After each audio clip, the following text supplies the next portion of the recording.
Welcome again, everyone. I'm Spider1, and today we're going through the StormStout Brewery. A couple things to note as we get started. This is beta, so some things will change. This is actually a pretty recent build, so as of today, July 9th, so hopefully not too much changes. We're going to get started with some trash. I guess the first thing I should get out of the way is I am playing a Pandaren Shadow Priest.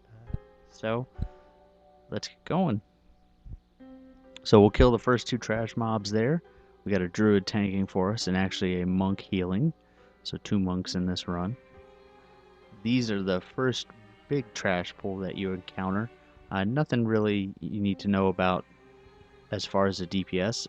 Tank, there is some stuff that they have to move out of. And heals, the tank does take quite a bit of damage, so just keep them healed. Otherwise, we'll just nuke them down. A couple things to mention. Playing a Shadow Priest, you'll notice that I got a lot of glowy stuff going on. Definitely very proc based with this build that I'm running here. The next thing to really mention is you'll see a counter down there that says 6 of 40 right now. The whole point is basically you need to kill 40 of the monkeys to get the first boss to spawn, which seems like a lot, but once we get to these rooms up here, you'll notice that there's a lot of tightly packed, real easy to kill monkeys. Hosen. I guess I should call them by their real name. Hosen. These are the Hosen party animals. So we'll tear through these. This is a build that after they enabled add-on, so you will see DPS down at the bottom. You'll also notice that that druid tank is pretty much tearing the crap out of all of us. So we're going to run through here. You'll see me jump on a barrel here. This is actually pretty cool because it does quite a bit of AoE damage to anyone that it hits, including you. So the whole point is to get on there and then control where they're going. So you'll see me jump on this one and then run into them. That's actually a really important factor at the boss, because what it does is it actually hits the boss for quite a bit of damage and places a debuff on him, so he takes more damage. So there's the boss. Ook ook. So we'll get started with him. Not too much to really know about him other than the fact that you do need to run some barrels into him. And he does a couple of hard-hitting abilities to the tank, but nothing you can't really heal through. The whole idea is to just hit him with enough barrels that he starts taking a lot of damage, because he does have about 9 million health.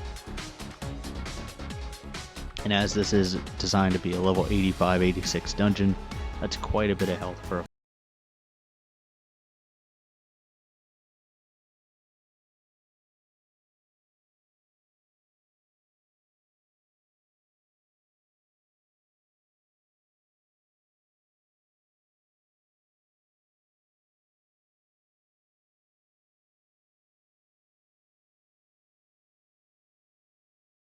Really, you only need 1 or 2 people to do the barrels, as long as the other ones can avoid the barrels themselves. He's about under 1 million health now, so he should be dropping pretty quick. In fact, this barrel might kill him. Nope, almost. So there you go. Drops a nice leather chest piece. I guess that's another thing I should really mention. Seeing that all our gear is itemized and scaled down to 372, I believe, is what it is. When I get the next piece of gear, I'll confirm that or not. But they did that so we can actually test it at the lowest gear level available. So this is the next area.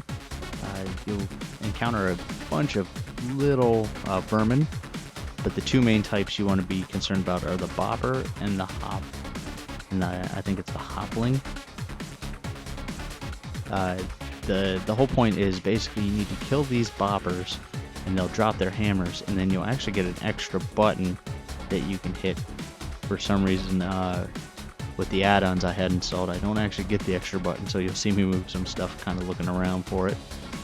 But keep in mind that the extra button is there, and it actually does that attack you just saw there, and you also saw there, where it'll actually kill all the little hoppers. So I'm supposed to have it right there, you see extra button, but for some reason it's not showing up. So what I basically do is I just stop picking up the hammers, which kind of sucks because I can't really help contribute as much, but you know, I don't want to waste the charges, because what happens is you pick up the hammers after they're dropped and they only have 3 charges. So pretty much I'll just AoE the rest of them down. The whole point is basically the boppers drop the hammers and the hoplings have bombs, so they're the ones you really want to go after. And that's basically the next boss fight. That's a big mechanic for the next boss fight. So the good idea is to stack up on hammers so that you have them available when the ads come. So there's the next boss. He has a couple of main abilities you want to pay attention to. First is a whirlwind, which he does pretty frequently, which you'll see coming up here shortly. Just move out of it. The next ability you'll have to pay attention to is a conal kind of vomit that he spits out as he spins around. Typically he does this when the ads come out. So there's the ads, and they'll come out in 4 waves. Little ones, and then boppers, and then little ones, and then hoplings. So there's the vomit you see. So sorry, it's actually the hoplings are the little ones and the hoppers are the big ones with the bombs. So as long as you have 1 or 2 people actually doing the hammers while the other 1 DPSs, you can pretty much burn them down pretty quickly. As you see, he does yell out and choreographs pretty much what he's going to do. And I stand right outside of the ring for that, like a pro. Even though I am lowest on DPS right now. That could be because I don't have a hammer. So there's a second boss down. And it actually drops a pretty nice offhand that I'm going to disenchant, because I have it already.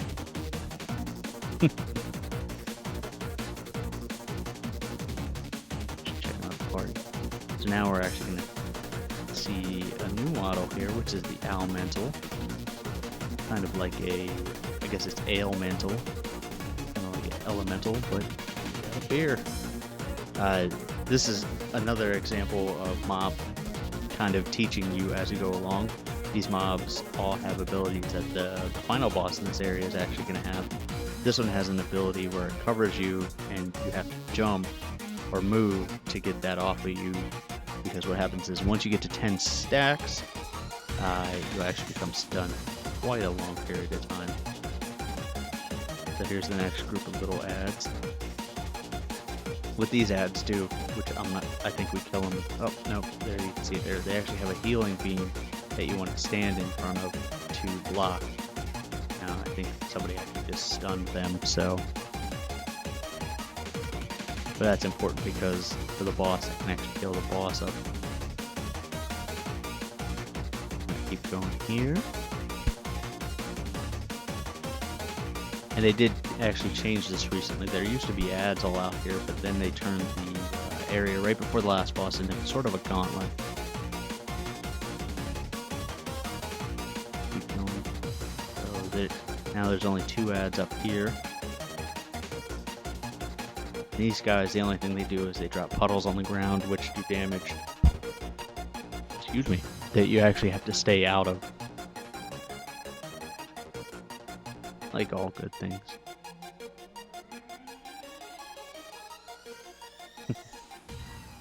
But otherwise we're flying through it. You'll notice that both this and then my other guide up right now, Temple of the Jade Serpent, both these instances are pretty quick.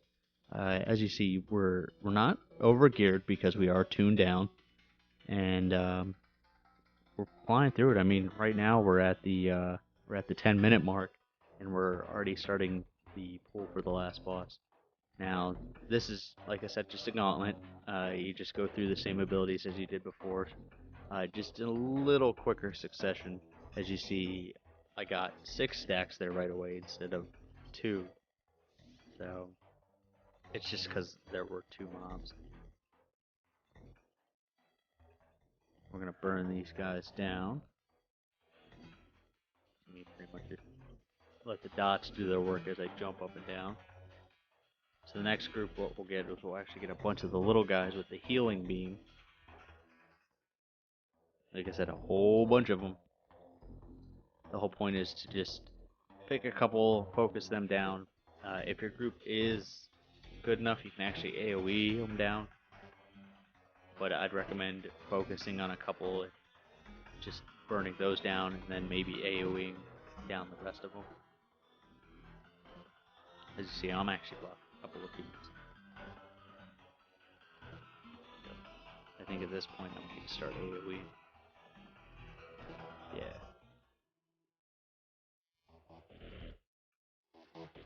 Shadow Priest AoE isn't any joke anymore. Now, well, actually, one more set of ads, and then we'll have boss.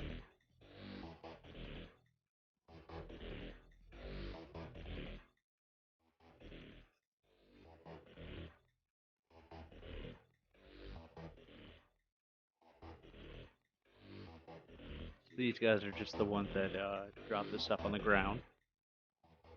Now, a couple things to note while we're killing these. There are different sets of ads that you can get that give the boss different abilities.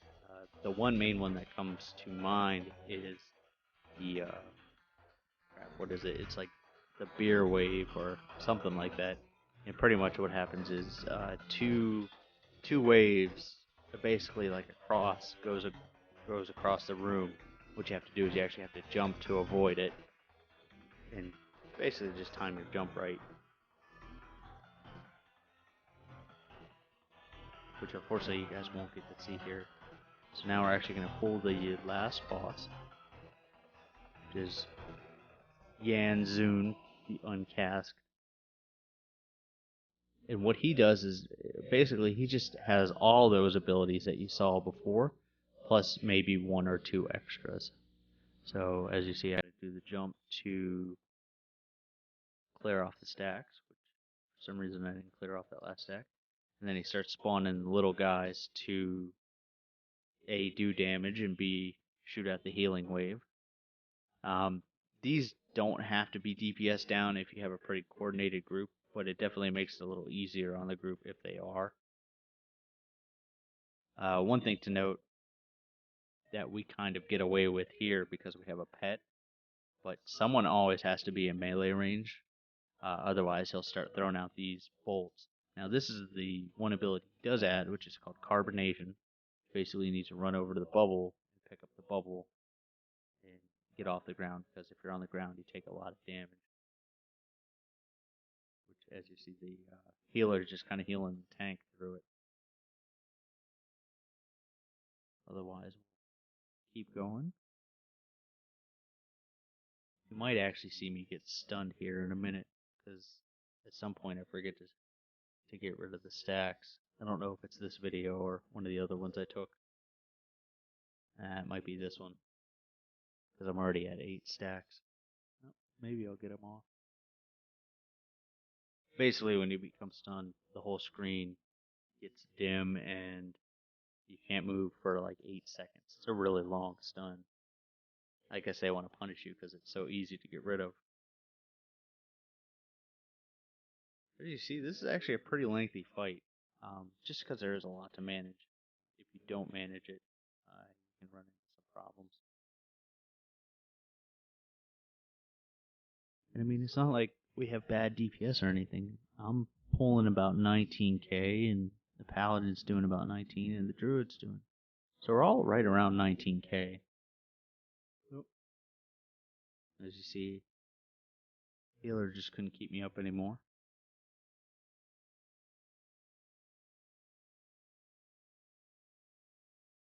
druid shapeshifts and actually is able to get a res off. But luckily, he's almost dead.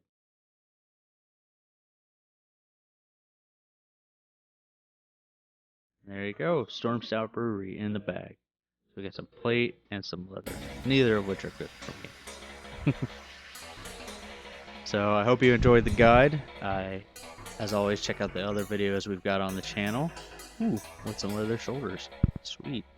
And any comments, just let me know. I've got more guides coming for the other instances, and then we'll start working on the heroic instances. Thanks for checking in.